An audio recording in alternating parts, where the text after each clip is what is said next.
Welcome to the 10-Minute Bible Hour podcast. Right now, we're going through the entire Bible to understand it as one big, cohesive story. We're covering one book each day, and this one's about 2 Samuel.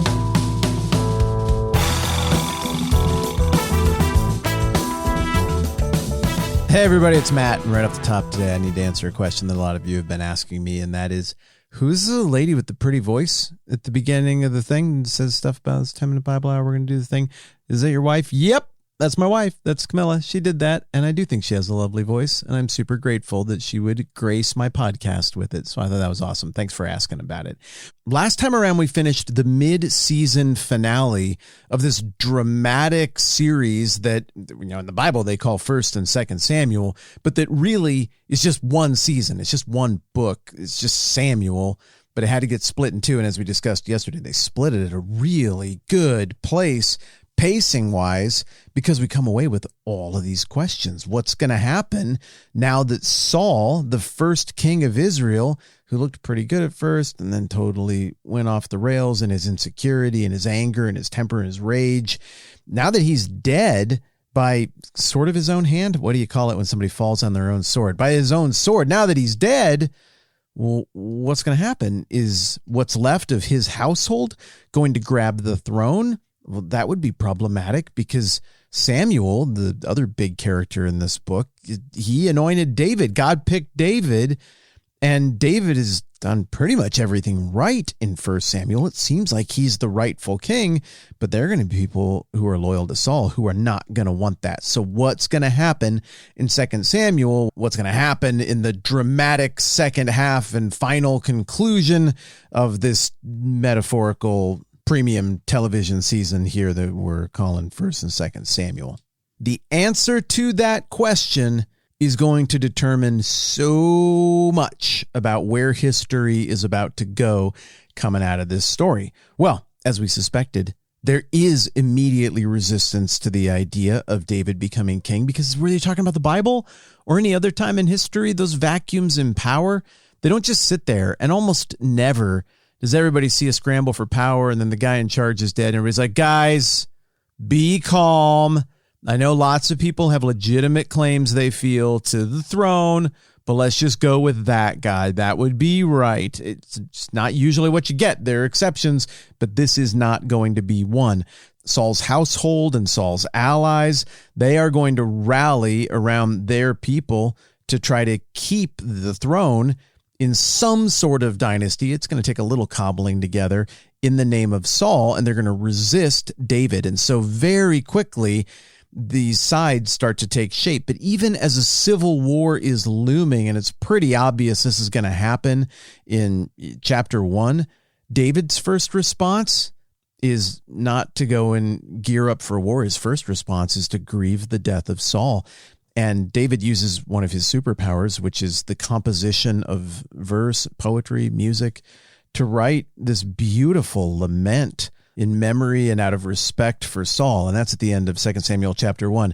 If you're only going to read a few things from this book, that would be my second biggest recommendation. If you're only going to read one thing from this book, we're going to get to what that is in just a minute. Well, those good vibes are over pretty quickly. Not that David just becomes a bloodthirsty jerk, but after that, he looks to God and he's like, all right, well, where should I go next? What do I do? Because it's a wide open road. I mean, you don't have really a throne anywhere. You don't have the tribes of Israel really rallied fully around anyone. It looks like one of those deals where somebody's probably just going to stick a crown on somebody's head and we'll just see if maybe people follow them. That's an age-old technique that persists to this day to deciding controversial successions of power.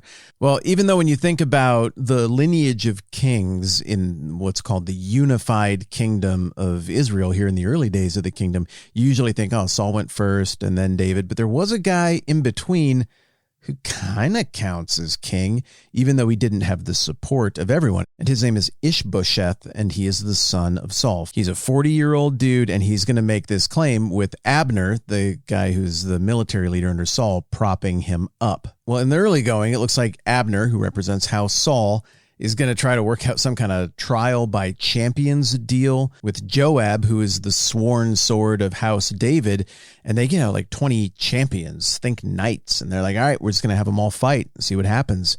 And the description of the battle is really sad. It's like they all just grabbed each other with the one hand, and then with their stabbing hand, they all stabbed each other in the side, and like pretty much everybody died. And it seems like this is a metaphor for how foolish and escalating and unnecessary all of this is. And it's kind of a throwback to that stuff that Samuel was saying when he was still alive in 1 Samuel about like, you sure you all want a king? Because it's going to get ugly if we do the king thing. And they're like, yeah, we totally want the king. Okie dokie, here you go. You get a king now. Well, this is the aftermath of that. War is ugly. And that is exactly what we get in the ensuing chapters of 2 Samuel. There's murder, there's violence, there's lack of mercy. Eventually, long story short, David wins, and he manages to unify all of the different tribes. Ishbosheth is dead and out of the picture. Abner eventually dies. He's out of the picture. And once David has restored some kind of sanity to the situation and everybody is finally at least somewhat unified and in healing mode again, he decides that Jerusalem is going to be the city that he governs from. Despite all the conquering and all that, everything else that's been going on here, there are still Jebusites who occupy Jerusalem. And so David has to go and take Jerusalem in order to govern from there. He does. He names the city Zion, and David brings the Ark of the Covenant with the presence of God. As you recall, the Israelites have the Ark back, and now the Ark is moving to Jerusalem. And once it's there, David's like, all right, God, I think that what we need to do is build you a house, not a tent, but a permanent place to dwell among your people. And in maybe the most important passage in the entire Old Testament, it's top 5, maybe in the whole Bible. 2 Samuel chapter 7, go read this thing. We get a promise from God, a covenant from God. We haven't seen one of these for a while, right? That is made between him and David. Now, we get the covenant between God and Abraham. I'm going to make you a people. You're going to have this land. You're going to be blessed, and the nations are going to be blessed through you. Ooh, interesting. Then we get the covenant with Moses. That one's a lot more conditional. I'm going to be your God. You're going to be my people. All the nations are going to know that that's the case, because if you bless me, I'm going to bless you. And if you disobey me, I'm going to punish you. Well, now this Davidic promise is another unconditional one, like the deal with Abraham. God's like, no, I'm going to have one of your offspring build me a house, and that's going to be awesome. Thank you for offering.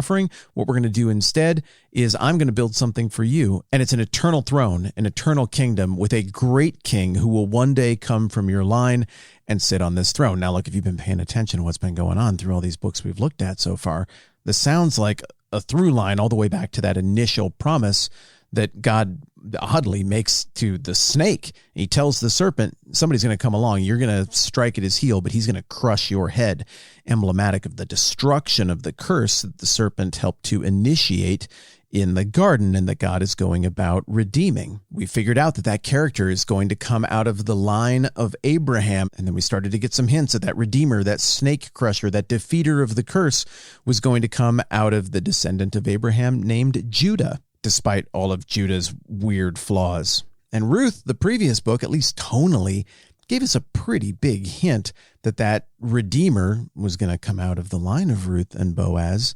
And indeed, now we're seeing that is going to be the case. There's language in this interaction between God and David that is about this eternal Messiah and this eternal throne. There's also language in here about Solomon and what's going to happen next. So you got to read it carefully, but it's there. I mean, it's all over it. Check out 2 Samuel 7. Well, now things are just going great. I mean, for the most part, David's made pretty good decisions, maybe a little erratic or inexplicable here or there, but he's a man after God's own heart. And he's still a man after God's own heart after what happens next. But it's a tough run for him and the people who he mistreats, including a woman named Bathsheba. Sees her bathing on the roof. He lusts for her. The king gets what the king wants. She becomes pregnant. And then David doubles down on his mistake by using some shoddy military tactics to make sure her very loyal, faithful husband Uriah is killed in battle. Well, God, through his prophet, calls David on this. David, to his credit, immediately repents. I mean, what else can you do at this point but just own the mistake? And David has to endure painful consequences for what went wrong, including painful consequences within his own household as his kids and his extended family start to do really stupid, destructive things. David's son Amnon falls in love with his stepsister, and takes advantage of her. I'm using euphemisms. I understand that what he did was worse than takes advantage of. And then Tamar's full brother, Absalom, understandably wants revenge. And so he orchestrates the murder of Amnon. That's kind of a family incident at this point.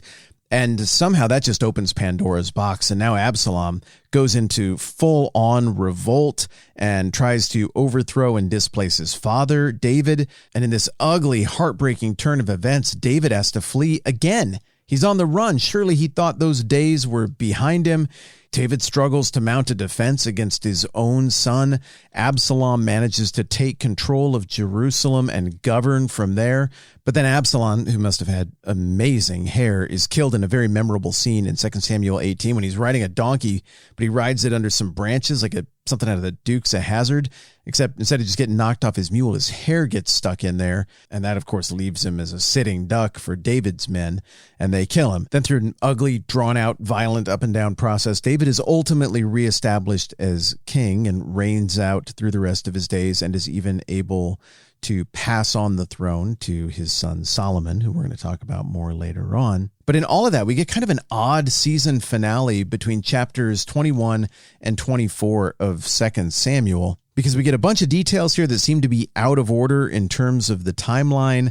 It seems like what the author of Samuel is going for here is to communicate the mixed baggedness of this whole affair with David. He's the Lord's anointed. He's a man after God's own heart.